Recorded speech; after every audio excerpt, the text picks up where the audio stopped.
Dear student, हमने पहला भाग कंप्लीट कर लिया था मनोविज्ञान का।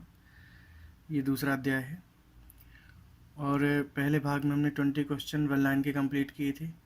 आज हम वन लाइन के 20 क्वेश्चन के बाद शुरू करेंगे। तो चलिए देखते हैं। और जिसने पहला भाग नहीं देखा है तो जा कर के प्ले लिस्ट में जा कर के देख सकता है।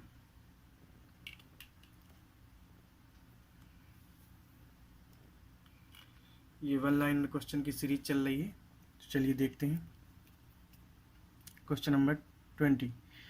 मानसिक आयु के प्रत्यय का सर्वप्रथम प्रयोग किसने किया था? ठीक है, मानसिक आयु के प्रत्यय का सर्वप्रथम प्रयोग किसने किया था? तो ये किया था बिने और साइमन ने। बिने और साइमन ने मानसिक आयु के प्रत्यय का सर्वप्रथम प्रयोग किया था। अगला क्वेश्चन है कि सर्वाधिक उपयुक्त जीवित रहता है। सर्वाधिक उपयुक्त जीवित रहता है, यह सिद्धांत किसका है? यानी कि जो बेस्ट होगा वही जीवित रहेगा। ठीक है, तो ये है डार्विन का सिद्धांत। ये आपने देखा होगा कि जो ताकतवर होता है वो हमेशा क्या करता है, कमज़ोर को दबा लेता है। इस तरीके से और भी जंगल के जो रूल्स हैं, जंगल में भी आप इस नियम को फॉलो कर सकते हैं, डार्विन के सिद्धांत को। जंगल में जैसे आपने देखा होगा कि जो सबसे ज़्यादा ताकतवर होता है वो जीवित रहता है और बाकी मारे जाते हैं। तो उस तरीके का एक उसी से मिलता जुलता सिद्धांत है डार्विन का कि सर्वाधिक उपयुक्त जीवित रहता है। अगला क्वेश्चन, सामाजिक प्रत्याशाओं के अनुरूप व्यवहार की योग्यता का अधिगम सामाजिक विकास कहा जाता है। किसका कथन है? ये आपके हरलॉक का कथन है। ये किसका कथन है? हरलॉक का। ये देखिए इसको, सामाजिक प्रत्याशाओं के अनुरूप व्यवहार की योग्यता का अधिगम, व्यवहार की योग्यता का अधिगम सामाजिक विकास कहा जाता है। यह है किसका कथन है? हरलॉक का कथन है। नेक्स्ट क्वेश्चन, संवेग व्यक्ति की उत्तेजित दशा है। यह किसका कथन है? संवेग व्यक्ति की उत्तेजित दशा है, यह किसका कथन है? तो ये है वुडवर्थ का। संवेग में क्या होता है? संवेग में आते हैं आपके दुख, सुख, क्रोध, मोह। ये क्या होती हैं? ये सारे संवेग कहलाते हैं। जो आपका दुख है, सुख है, क्रोध है, ये आपके सारी चीज़ें, इनको संवेग कहा जाता है। संवेग व्यक्ति की उत्तेजित दशा है। ठीक है, संवेग क्या है? व्यक्ति की उत्तेजित दशा। क्रोध ही होता है, यदि क्रोध आ गया तो वो उत्तेजित हो जाता है। दुखी होगा तो उत्तेजित हो जाएगा। यदि वो खुश होता है तो भी उत्तेजित हो जाता है। तो यह संवेग को उत्तेजित दशा कहा गया है। यह किसका कथन है? वुडवर्थ का कथन है। अगला क्वेश्चन देखते हैं, किस अधिगम मनोवैज्ञानिक ने बाल अधिगम विकास में पुरस्कार को महत्व नहीं दिया? किस अधिगम मनोवैज्ञानिक ने बाल अधिगम विकास में पुरस्कार को महत्व नहीं दिया है? तो ये हैं गुथरी। जो गुथरी एक ऐसे मनोवैज्ञानिक हैं, इन्होंने पुरस्कार को महत्व नहीं दिया है। इन्होंने कहा है कि यदि हम, मान लीजिए किसी क्लास में 40 बच्चे हैं और 40 बच्चों की क्लास में किसी एक विद्यार्थी को यदि हम पुरस्कार दे रहे हैं तो वो बच्चा तो मनोबल उसका बढ़ जाता है, जो बाकी बच्चे हैं वो डिमोटिवेट हो जाते हैं। तो इस तरीके से गुथरी कहते हैं कि हमें पुरस्कार नहीं देना चाहिए। इन्होंने पुरस्कार को महत्व नहीं दिया है। ठीक है, और यही हैं इसमें आपके इकलौते जो आपको पुरस्कार का महत्व दिया। बाकी सब लोगों ने पुरस्कार के महत्व को स्वीकारा है।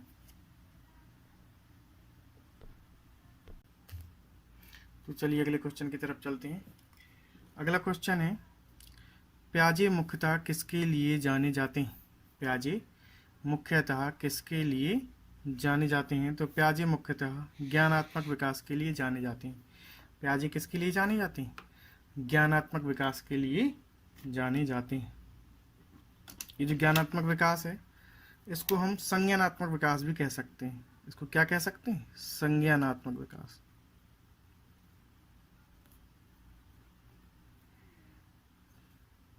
ठीक है, ज्ञानात्मक विकास को आप संज्ञानात्मक विकास भी कह सकते हैं। तो चलिए अगला क्वेश्चन देखते हैं। कोहलबर्ग का विकास सिद्धांत निम्न में से किससे संबंधित है? कोहलबर्ग का विकास सिद्धांत निम्न में से किससे संबंधित है? तो ये नैतिक विकास से संबंधित है, कोहलबर्ग का विकास सिद्धांत। अभी हम आपको वन लाइन क्वेश्चन कंप्लीट करवा रहे हैं। वन लाइन क्वेश्चन के बाद इन्हीं क्वेश्चन की आपको थ्योरी पढ़ाएंगे और थ्योरी वाली क्लासेस भी सारी चलेंगी। तो पहले आप ये सारे क्वेश्चन नोट करते जाइए, एक रफ कॉपी और पेन लेकर के बैठिए, ये सारे क्वेश्चन को लिखते जाइए। ये आपके एग्जाम के लिए बहुत इंपॉर्टेंट प्रश्न है। तो अगला क्वेश्चन देखते हैं। बुद्धि का त्रिस्तरीय मॉडल किसने प्रस्तुत किया है? बुद्धि का त्रिस्तरीय मॉडल किसने प्रस्तुत किया है? तो ये किया है कैरोल ने। अगले क्वेश्चन की तरफ चलते हैं। मनोविश्लेषणवाद को किसने प्रस्तुत किया है? मनोविश्लेषणवाद को किसने विकसित किया है? तो मनोविश्लेषणवाद को फ्राइड ने विकसित किया है। देखिए, हम जो भी क्वेश्चंस पढ़ रहे हैं वन लाइन वाले, तो इनकी बीच बीच में कई बार हमने पुनरावृत्ति भी की है। बहुत सारे क्वेश्चन ऐसे मिलेंगे आपको जो एक बार आए हैं, फिर दोबारा भी आए हैं, तिबारा भी आए हैं। तो उससे आपको ये नहीं सोचना है कि एक प्रश्न क्यों बार बार आ रहा है। बार बार हमने इसलिए रखा है क्योंकि जब तक हम किसी प्रश्न की बार बार पुनरावृत्ति नहीं करेंगे तब तक वो याद नहीं होता है।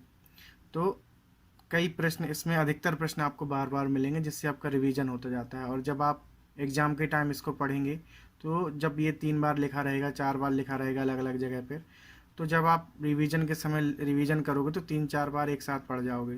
तो उसमें क्या होगा, एक बार में सारा रिवीजन हो जाएगा। इसलिए जैसा इसमें बताया गया है वैसा आप करते जाइए, वैसा आप कंप्लीट कर लीजिए। और जैसा हम ये क्वेश्चन लिखवाते जा रहे हैं, आप रफ कॉपी में लिखते जाइए। इन्हीं प्रश्नों को पढ़ करके बहुत सारे बच्चों ने क्वालिफाइड किया है, और वही प्रश्न हम आज आपको बता रहे हैं। बाकी आपके जो भी रिक्वायरमेंट हो जिस सब्जेक्ट की, वो आप बता सकते हैं। किसी क्रिया को बार बार दोहराने से उसका संबंध दृढ़ हो जाता है, थॉर्नडाइक के किस नियम पर आधारित है? किसी क्रिया को बार बार दोहराने से उसका संबंध दृढ़ हो जाता है, थॉर्नडाइक के किस नियम पर आधारित है? तो ये नियम है अभ्यास के नियम पर। किसी क्रिया को बार बार दोहराने से उसका संबंध कैसा हो जाता है? दृढ़ हो जाता है। जब हम किसी क्रिया को बार बार करेंगे तो उसका संबंध दृढ़ हो जाता है। ठीक है, तो ये किस नियम पर आधारित है? अभ्यास के नियम पर। हम किसी चीज़ का अभ्यास करेंगे, है ना, तो वो हमारी चीज़ वो पक्का हो जाएगा। अधिगम का प्रयत्न और भूल विधि के प्रतिपादक कौन है? अधिगम का प्रयत्न और भूल विधि के प्रतिपादक कौन है? तो अधिगम के प्रयत्न और भूल विधि के प्रतिपादक हैं अपने थॉर्नडाइक।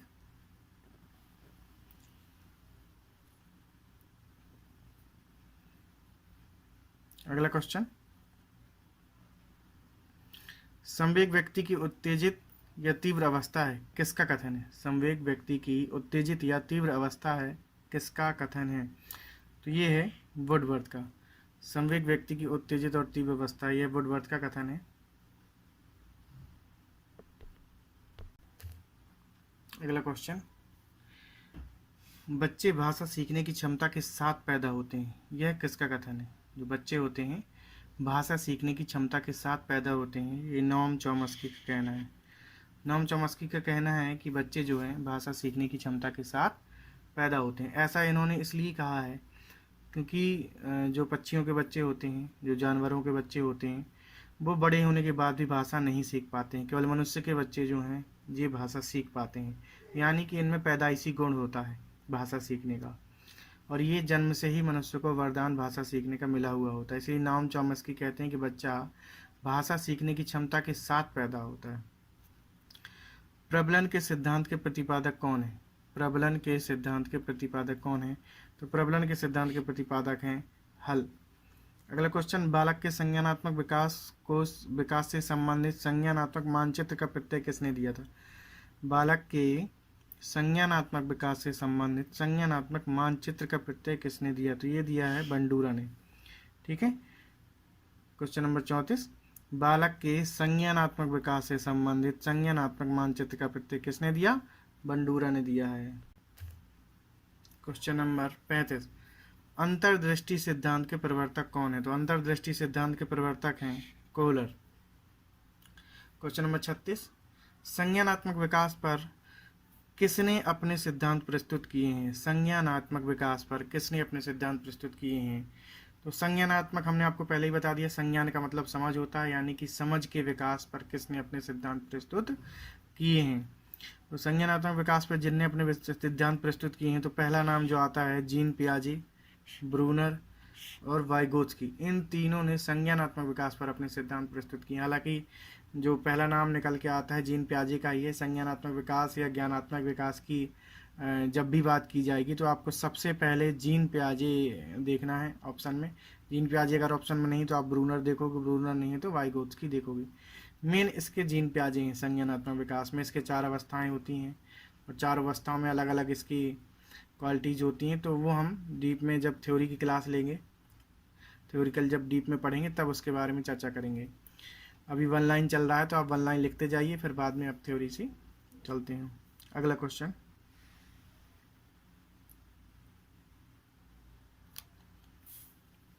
कैटल ने कितने महत्वपूर्ण शील गुण बताए हैं जो किसी व्यक्ति या व्यक्तित्व की संरचना के लिए आवश्यक हैं? जो कैटल हैं, कैटल ने कितने महत्वपूर्ण शील गुण बताए हैं जो किसी व्यक्ति या व्यक्तित्व की संरचना के लिए आवश्यक हैं?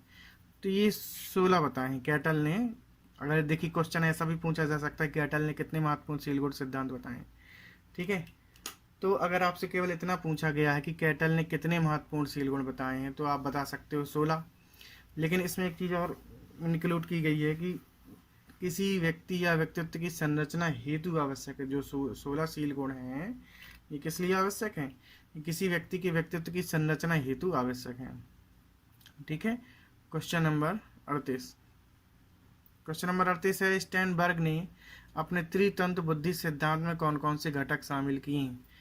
जो स्टैनबर्ग हैं इन्होंने अपने त्रितंत्र बुद्धि सिद्धांत में कौन कौन से घटक शामिल किए हैं? तो ये स्टैनबर्ग ने पहला शामिल किया है मेटा घटक, दूसरा किया है निष्पादन घटक, तीसरा किया है ज्ञान संग्रहण घटक। ये 3 घटक हैं जो स्टैनबर्ग ने अपने त्रितंत्र बुद्धि सिद्धांत में शामिल किए हैं।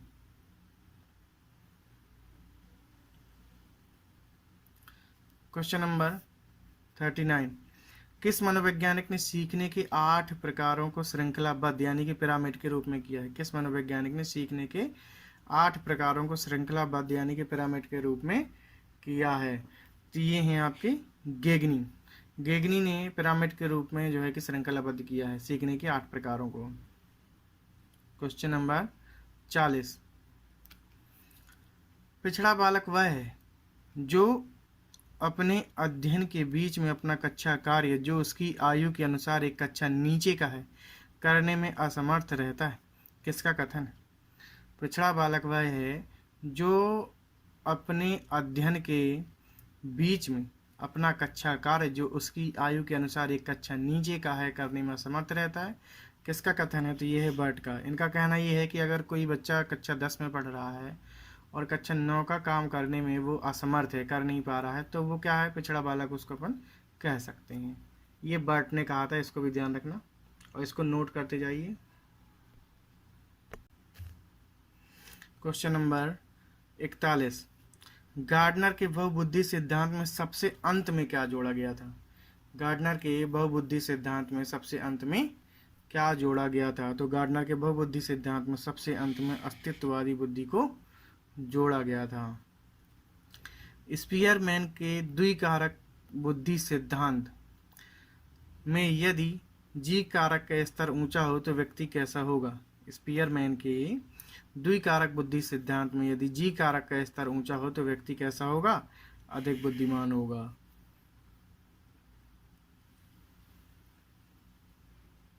क्वेश्चन नंबर 43, आलपोर्ट के अनुसार व्यक्ति के शील गुण किन 3 स्तरों के हैं? आलपोर्ट जो मनोवैज्ञानिक है उनके अनुसार व्यक्ति के शील गुण किन 3 स्तरों के हैं?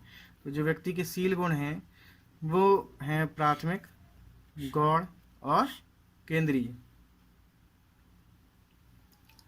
अगला क्वेश्चन, ब्रिजिज के अनुसार बच्चे में क्रोध का संवेग प्रथम बार कब उत्पन्न होता है? ब्रिजिज के अनुसार बच्चे में क्रोध का संवेग प्रथम बार कब उत्पन्न होता है? तो 6 महीने की आयु में। 6 महीने की आयु में बच्चा पहली बार क्रोध करता है। अगला क्वेश्चन, क्वेश्चन नंबर 45, मास्लो के अनुसार बालक सबसे पहले अपनी कौन सी आवश्यकता पूरी करता है? मास्लो के अनुसार बालक सबसे पहले अपनी कौन सी आवश्यकता पूरी करता है? तो देह की आवश्यकता पूरी करता है। अगला क्वेश्चन, मैडम मारिया मांटेसरी कहाँ की निवासी थी? ठीक है, मैडम मारिया मांटेसरी, जिन्होंने मांटेसरी पद्धति का प्रवर्तन किया था, मैडम मारिया मांटेसरी, ये कहाँ की निवासी थी? इटली की निवासी थी। अगला क्वेश्चन है, पाठ्य पुस्तक शिक्षण अभिप्रायों के लिए व्यवस्थित प्रजाति चिंतन का एक अभिलेख है, यह किसका कथन है? जो पाठ्य पुस्तक है शिक्षण अभिप्रायों के लिए व्यवस्थित प्रजाति चिंतन का एक अभिलेख है, यह किसका कथन है? तो ये बेकन का कथन है। मानसिक विकास के लिए भाषा उतनी ही आवश्यक है जितना कि शारीरिक विकास के लिए माँ का दूध, यह किसका कथन है? ये है महात्मा गांधी का कथन। नेक्स्ट क्वेश्चन, कोहलर द्वारा प्रतिपादित सीखने का नियम किस सिद्धांत पर आधारित है? कोहलर द्वारा प्रतिपादित सीखने का नियम किस सिद्धांत पर आधारित है? तो ये सूझ के सिद्धांत पर आधारित है। जो कोहलर हैं उन्होंने जो प्रतिपादित किया था सीखने का नियम, वह सूझ के सिद्धांत पर आधारित है। क्वेश्चन नंबर 50, अभिप्रेरणा का वह सिद्धांत कौन सा है? अभिप्रेरणा का वह सिद्धांत कौन सा है जो गुणयुक्त होने की आवश्यकता पर बल देता है? अभिप्रेरणा का वह सिद्धांत कौन सा है जो गुणयुक्त होने की आवश्यकता पर बल देता है? तो वह है अपना उपलब्धि अभिप्रेरणा का सिद्धांत। जो उपलब्धि अभिप्रेरणा का सिद्धांत है वो गुणयुक्त होने की आवश्यकता पर बल देता है। आलपोर्ट ने अपने व्यक्तित्व सिद्धांत में व्यक्तित्व को किस रूप में माना है? आलपोर्ट ने अपने व्यक्तित्व सिद्धांत में व्यक्तित्व को किस रूप में माना है? तो ये माना है जीव में केंद्रित। आलपोर्ट ने अपने व्यक्तित्व सिद्धांत में व्यक्तित्व को किस रूप में माना है? जीव में केंद्रित। नेक्स्ट क्वेश्चन, प्रेरणा के क्षेत्र में अंतर्नोद सिद्धांत को किसने प्रतिपादित किया? प्रेरणा के क्षेत्र में अंतर्नोद सिद्धांत को किसने प्रतिपादित किया? तो ये किया है हल ने। नेक्स्ट क्वेश्चन, मास्लो ने मानव आवश्यकताओं की श्रृंखला में सबसे मूलभूत वर्ग में किसे रखा है? मास्लो ने मानव आवश्यकताओं की श्रृंखला में सबसे मूलभूत वर्ग में किसे रखा है? ये रखा है शारीरिक आवश्यकता को। मास्लो मनोवैज्ञानिक है, इन्होंने मानव आवश्यकताओं की श्रृंखला में सबसे मूलभूत वर्ग में शारीरिक आवश्यकता को रखा है। नेक्स्ट क्वेश्चन, पावलव ने अपने अधिगम सिद्धांत को किस रूप में प्रस्तुत किया है? पावलव ने अपने अधिगम सिद्धांत को किस रूप में प्रस्तुत किया है? तो ये किया है शास्त्रीय अनुबंधन के सिद्धांत के रूप में। पावलव जो मनोवैज्ञानिक हैं, इन्होंने अधिगम सिद्धांत को किस रूप में प्रस्तुत किया? शास्त्रीय अनुबंधन के सिद्धांत के रूप में प्रस्तुत किया है। नेक्स्ट क्वेश्चन, क्रिया की सफलता से संतोष एवं असफलता से असंतोष होता है, थॉर्नडाइक का कौन सा नियम है? क्रिया की सफलता से संतोष और असफलता से असंतोष होता है, थॉर्नडाइक का कौन सा नियम है? तो ये है प्रभाव का नियम। यदि आप सफल होते हो तो आपके ऊपर संतोष का प्रभाव पड़ेगा, यदि आप असफल होते हो तो असंतोष रूपी प्रभाव आपके मन पे पड़ेगा।